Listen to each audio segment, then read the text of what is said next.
advisor, teachers, students, museum staff, ladies and gentlemen, good morning. And welcome to the Natural History Museum. We are here today for the preamble of International Museum Day 2018. Museums are increasingly using technology to reach an audience outside their walls. And I, of course, a complete evangelist for new media and for institutions adapting as fast as possible to changes, new technologies, and bringing to our world the fastest technology as we can. Without further ado, I will welcome the PS for Culture, Ms. Cecile Kalebi, for her opening speech. PS Kalebi. Special Advisor, Mr. Emmanuel Dauphin, staff members of the National Museum, teachers, counselors, students, members of the press, ladies and gentlemen. Good morning and welcome to the Natural History Museum. We are gathered here today for the launching of Skype in the museum.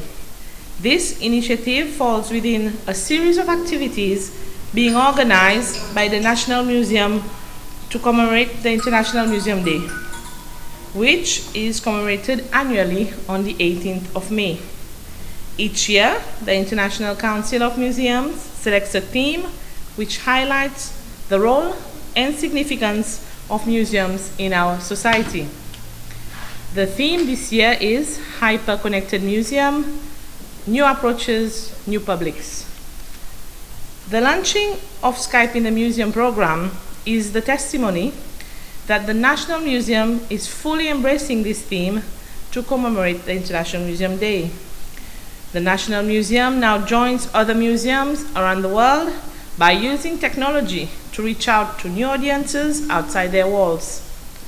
Skype in the Museum is a free educational program that aims to remove geographic and economic barriers to education through the innovative use of technology in a non-classroom environment. It is part of the Microsoft Educator Community program, reaching out to teachers and educators around the globe. Skype is when someone is having a spoken conversation with another person over the internet with the use of a webcam. It is a very easy face-to-face way of communicating with others. It also provides a visual aid for teachers, communicators, museum educators when teaching their students. The Skype in the Museum program to be launched here today will be used to conduct informal lessons, share presentations, make new friends, and also provide tutoring when necessary. The benefits of Skype in the museum are for students not only to learn from others, deepen their knowledge on the cultural and national heritage of their country, but to also learn on other cultures and subjects. This program will provide an avenue for our youths to socialize and to interact with others outside the classroom environment and worldwide, in other words, make new connections. I urge all students here present to make responsible use of this opportunity to connect and to learn more about their heritage, but also inform your friends and families of this opportunity. My sincere thanks goes to the National Museum team and everyone that has contributed towards organizing this interactive session. Without further ado, I now have much pleasure to officially launch the first interactive session of Skype in the museum. I thank you all for your attention.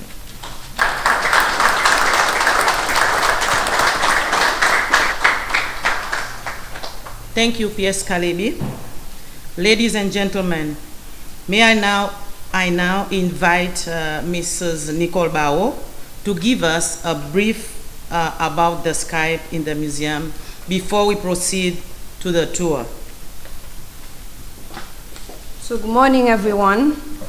Actually, I was introduced with Skype in the museum in 2016, in an ICOM conference in Beijing.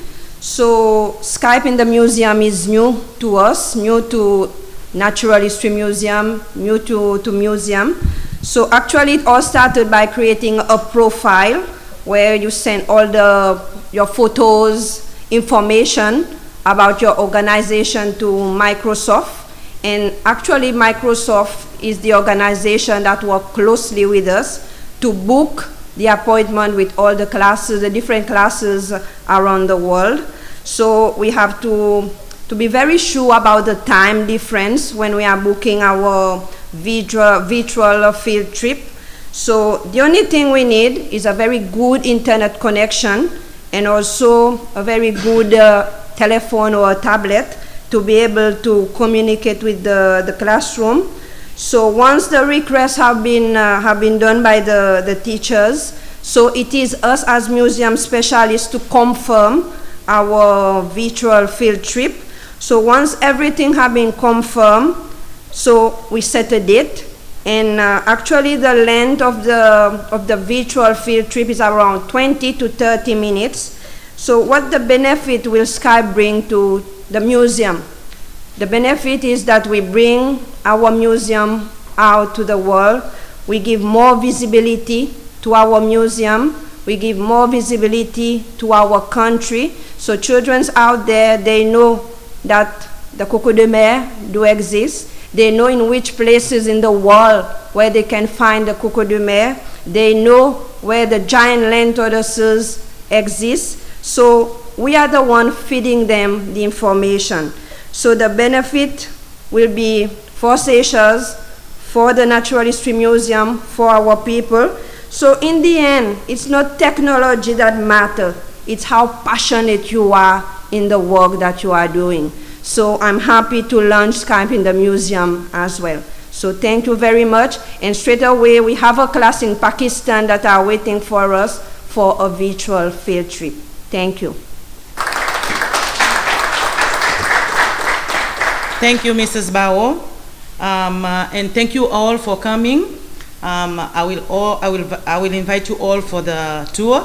And don't forget, we will be back tomorrow at 9:30 a.m. for the continuation of our program. Thank you for coming. So straight away we will start with the viewing of the coco de mer. So actually the coco de mer, it is the biggest and the heaviest seeds in the world, grows actually only in Seychelles. So in Seychelles, the coco de mer grows on only two islands, on Prale Island and on Quilles Island. That's the two islands where you will see the coco de mer growing. So what you are seeing now, it's the biggest and the heaviest seeds in the world. It may weigh up to 15, 20 kilos or more than that. Have you ever seen the coco de mer? No, so it's new to you. So actually, the coco de mer, we have the male and the female, just like you. We have the boys and a girl. So the coco de mer, we have the male and the female. So I will just move to the one that you are looking at is the female of the coco de mer. I will move to the next one, which is the male of the coco de mer. So what you are looking at now is the male part of the coco de mer. This we call it a catkins. Normally on a catkins we have yellow flowers, and it is with the yellow flowers that the pollination takes place. Okay? For the coco de mer to grow, it takes about 3 years for it to germinate. And after the germination, it is about after 1 year that it started to bear the first leaf. And after 15 years, that we will know if we become a male or a female. And after 25 years, that it started to bear the first fruits. Okay? So we also have the diorama in the museum, where we have, here we have a palm forest. Actually, that's the place where we will see the coco de mer growing. So that's a replica of the actual one that we have on Prale Island. So in the Valley de Mer, in the palm forest, everything is natural, and everything actually is being left where it is. Okay, so here you can see the palm forest. If I move next to the palm forest, we have a collection of insects. So here's a collection of insects. We have the stick, the leaf insects, the stick insects. So the leaf insects, when it is alive, it looks exactly like a leaf. And then next to it is the stick insects. So that's a collection of insects that we have on the island. So we move to an interesting one, which is the centipede and the millipede. Have you ever seen this one? No. And then we have scorpions, spiders, the crab, the palm spiders. Yeah. Spiders, you have seen this one. Okay. So we move to the next one, which is the giant land tortoises. So these animals that you are looking at right now, they can live more than 100 years. And we have the male and the female. Actually, sometimes for us to see the real proof if it is a male or a female, we have to turn the tortoises upside down. So the male underneath is concave, as for the female, it is flat underneath. So actually they do eat grass, they are herbivore, and they can float as well. And we have more than 100,000 of them in the Seychelles.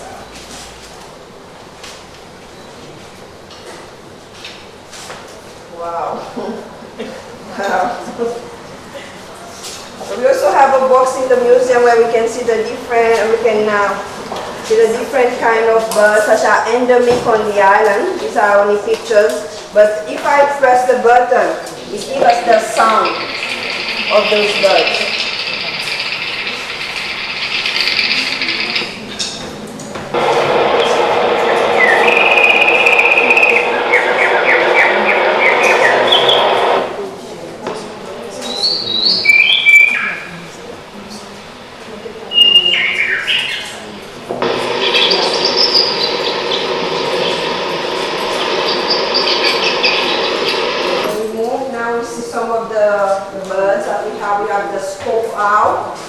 Also endemic on the island.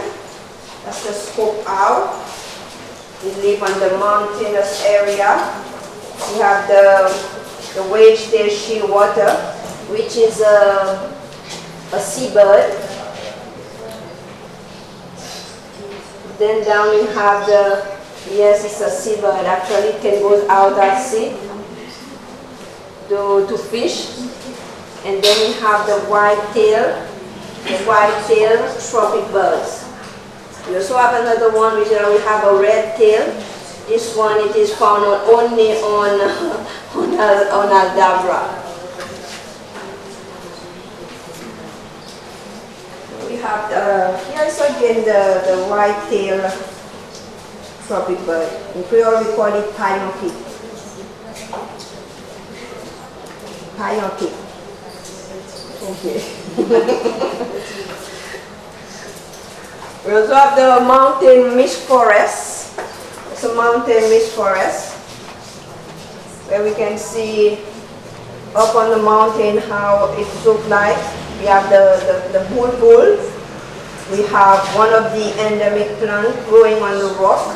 The one growing on the rock. It is endemic to the Seychelles. Actually, we found only 2 islands on Mahé and on Silhouette, and it is a carnivorous plant because actually they feed on insects. Okay. So we will move to the marine section.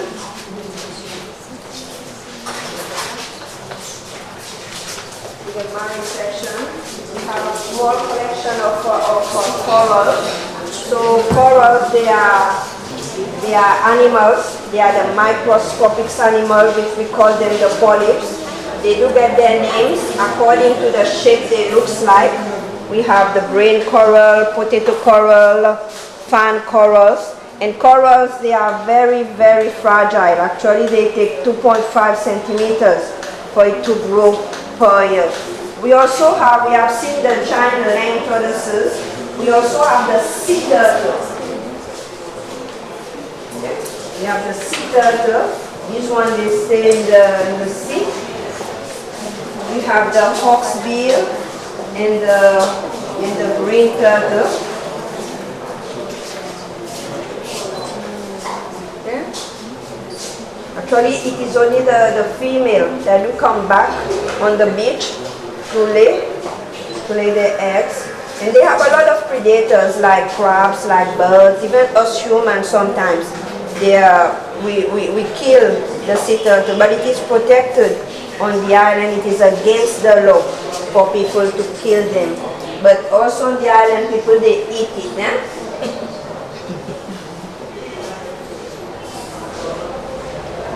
Yes, it is human actually that are predators to the animals that we have.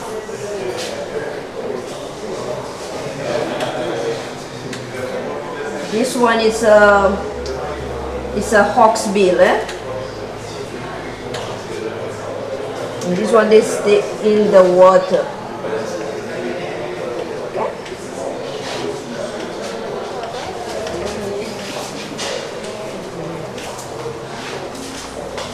So have crabs. We're nearly coming to the end of our tour. That's crab. We have the coral crabs.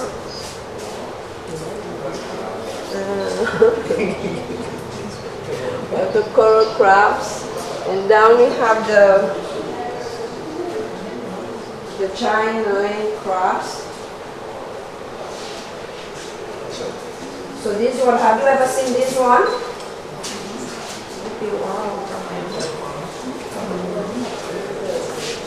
This one is the 11 spotted crab. It is considered to be toxic. And further down we have the shamefaced crab. We call it cacasai in Creole. We even have lobsters. Yes, lobsters.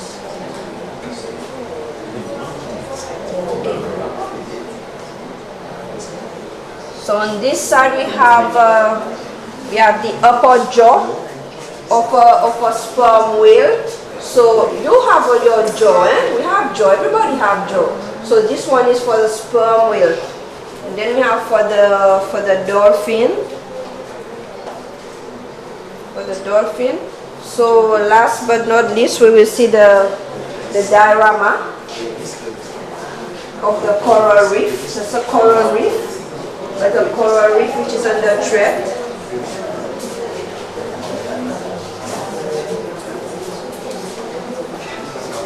You can see the different kinds of fishes. Different kind of fishes. We also have what you can see here is the crown of thorn starfish. Actually, it is a threat to the corals. They do eat the coral. And then we have some dangerous fishes as well, like the stonefish. The stonefish is not easy to recognize it among the corals because it looks exactly like the coral. So, do you have any questions? Sure? Ask? Do you have any question to ask me?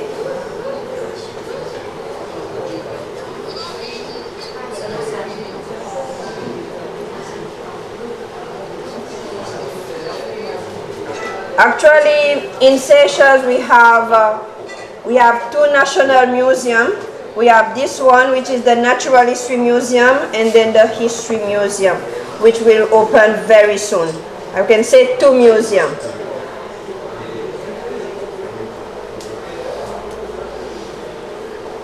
Any more questions?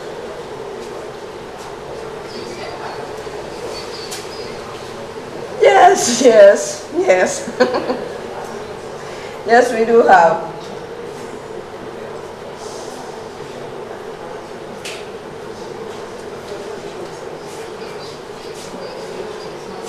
Yes. But Pakistan also is a beautiful country. You're welcome, you're welcome. So thank you very much. Okay, bye-bye.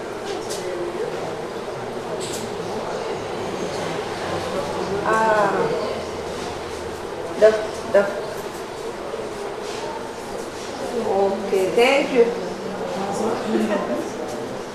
Okay, thank you very much. So bye-bye and have a nice day. Bye. You're welcome. Bye-bye. Bye. Bravo.